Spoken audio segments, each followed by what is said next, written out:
ఏపీలో ఇంటర్ విద్యార్థులకు మధ్యాహ్న భోజన పథకం ప్రారంభించింది ప్రభుత్వం. విజయవాడ పాయకరావుపురం ప్రభుత్వ జూనియర్ కాలేజీలో ఈ పథకాన్ని ప్రారంభించారు మంత్రి నారా లోకేష్. అనంతరం విద్యార్థులతో ముచ్చటించారు. మధ్యాహ్న భోజన పథకం కోసం 27.39 కోట్లు ఖర్చు చేయనుంది సర్కార్. ఇక వచ్చే విద్యా సంవత్సరం 85.84 కోట్లు ఖర్చు చేయనుంది.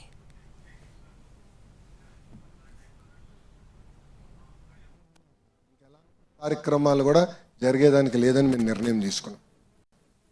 దీంతో పాటు ఉపాధ్యాయులు అనేక ఇబ్బందులు గతంలో ఎదుర్కొన్నారు. యాప్ల భారం విపరీతంగా ఉంది. అది కొన్ని నిర్ణయాలు ఆల్రెడీ తీసుకున్నాం. ముందు కూడా మొత్తం స్ట్రీమ్లైన్ చేసి యాప్ల భారం కూడా తగ్గించాలనేది మన ప్రభుత్వం నిర్ణయం తీసుకుంది.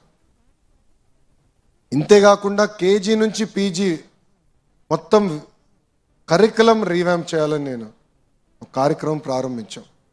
దాంట్లో ప్రధానంగా కేజీ నుంచి పీజీ వరకు మహిళల్ని గౌరవించాలనేది నరనరాలు ఎక్కించాల్సిన అవసరం ఉంది. చట్టాలు ఎన్నైనా చట్టాలు తీసుకురావచ్చు, కానీ మహిళలకి నిజమైన రక్షణ ఎప్పుడు వస్తుందంటే సమాజంలో మహిళలను చూసి గౌరవించినప్పుడే మహిళలకి నిజమైన రక్షణ వస్తుంది. కొన్ని సినిమాల్లో మన భాషలో కొన్ని ఉంటాయి, నిజంగానే బాధ కలుగుతుంది. గాజులు తొడుక్కున్నారా అని అంటారు, అమ్మాయిలాగా ఏడవద్దు అని అంటారు. అది కరెక్ట్ కాదు. ఇన్ఫ్యాక్ట్ మేము టెక్స్ట్ బుక్స్లో కూడా అంటే చిన్నపిల్లలకి 2nd క్లాస్ 3rd క్లాస్ పిల్లలు టెక్స్ట్ బుక్స్ చూస్తే ఇంటి పనుల్లో మొత్తం ఆడవాళ్ళే ఉన్నారు ఫోటోల్లో. అంటే ఇల్లు ఊడ్చే దాంట్లో కానీ తుడిసే దాంట్లో కానీ. ఎందుకు అలా ఉండాలని అధికారులు నేను అడిగా. ఎందుకంటే నేను అమెరికాలో చదువుకున్నా, బ్రహ్మని నేను కలిసి చదువుకున్నాం. ఇంటి పనులు సమానంగా చేసాం. వాషింగ్ మెషిన్లో లాండ్రీ వర్క్ చేయాలంటే సమానంగా చేసాం. అప్పుడు నేను అధికారులు చెప్పి ఈక్వల్గా పెట్టండి, అప్పుడే సమాజంలో మార్పు మొదలవుతుందని బలంగా. ఇట్లా అనేక సంస్కరణలు తీసుకురావాలనే నిర్ణయంతో దాంట్లో భాగంగా ఇంటర్మీడియట్ పెద్దలు అన్నట్టు బ్రిడ్జ్, అటు 10th వరకు చదివిన వాళ్ళు మళ్ళీ ఇంటరు మళ్ళీ కాలేజ్కి వెళ్తారు. ఈ బ్రిడ్జ్ చాలా కీలకమైంది. 10th వరకు నేను కూడా యావరేజ్ స్టూడెంట్, ఓపెన్గా నేను ఇప్పుడు చెప్తున్నా. అప్పుడు బాబు గారు గుర్తించి వీడు యావరేజ్గా ఉన్నాడు, వీడు రుద్దేయాలి 11th 12thలో అని నారాయణ గారిని పిలిచారు. నారాయణ గారు తెలుసు కదా, నారాయణ గారు తెలుసు, మున్సిపల్ అడ్మినిస్ట్రేషన్ శాఖ మార్చులు. ఆయన ఇప్పుడు ఇంటర్లో కూడా ప్రైవేట్ రంగంలో కాలేజీలో. ఆయన పిలిచి నారాయణ నువ్వు ఏం చేస్తావో తెలీదు, లొకేషన్ని సెట్ చేయి అన్నారు. ఇంక అయిపోయింది నా జీవితం. పొద్దున్న నుంచి రాత్రి వరకు నేను ఎక్కడ వీక్గా ఉన్నాను, ఏ ఫౌండేషన్లో వీక్గా ఉన్నానని గుర్తించి ఆ ఫౌండేషన్స్ అంతా నాకు అందజేశారు. అది నేను ఇప్పుడు కూడా గుర్తుపెట్టుకొని మేడం గారితో రివ్యూ చేసినప్పుడు మన జూనియర్ కళాశాలలో ఉన్న పిల్లలందరినీ మిమ్మల్ని బైఫర్కేట్ చేసేదానికి కాదు, కానీ ఏబీసీ కింద కేటగిరీ చేసి కొంచెం ఇబ్బంది పడుతున్న పిల్లలకి సప్లిమెంటేషన్ మెటీరియల్ క్వశ్చన్ బ్యాంక్ అందజేసి ఏ ఒక్క విద్యార్థి ఫెయిల్ అవ్వకుండా చూసుకోవాల్సిన బాధ్యత మా పైన ఉందని గౌరవ కమిషనర్ గారు కూడా నేను చెప్తాను జరిగింది. ఈ డిస్కషన్ జరిగినప్పుడు నన్ను అడిగారు, సార్ ఇప్పుడు మీరు అన్నీ చెప్తున్నారు బాగుంది, కనీసం టెక్స్ట్ బుక్స్ ఇవ్వలేదు మనం. అప్పుడు నేను ఇమీడియట్ చెప్పా కంపల్సరీ టెక్స్ట్ బుక్స్ అందజేద్దాను. ఇన్ఫ్యాక్ట్ ఫైనాన్స్తో కూడా చర్చించలే, ఇమీడియట్గా డెసిషన్ తీసుకున్నా మీరు చేసేయండి నేను రాటిఫికేషన్ చేపిస్తానని. Text books అందజేసాం.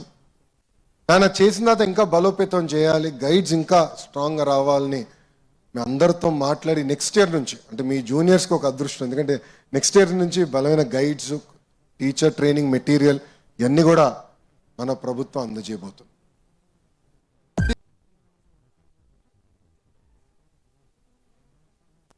మన ఇంట్లో తల్లిదండ్రులు శారీరకంగా చాలా కష్టపడి రూపాయి సంపాదించి వాళ్ళందరి ఆలోచన మనం బాగా చదవాలి అన్న డబ్బులు ఖర్చు పెడతారు, మన కోసం ఖర్చు పెడతారు. ఎక్కడ చూసినా కూడా మన పిల్లల్ని ప్రైవేట్ పాఠశాలలకు పంపిద్దాం, అక్కడ ఏదో బాగా చదువు చెప్తారని అనుకుంటారు. దానికి కారణం ప్రభుత్వ పాఠశాలల పైన నమ్మకం తగ్గిపోయింది. మీ మంత్రిగా నేను ఒక లక్ష్యంగా పనిచేస్తున్నా.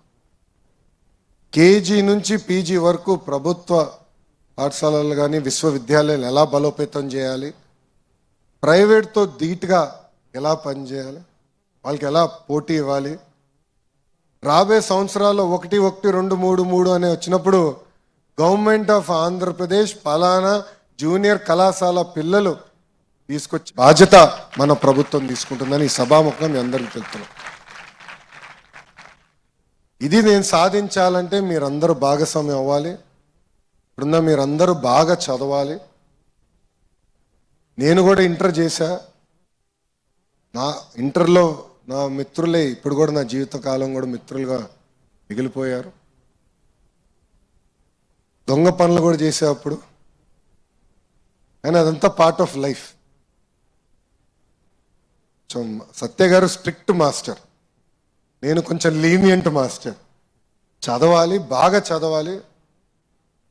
అట్ ద సేమ్ టైం ఫ్రెండ్స్తో కూడా సమయం గడపాలి.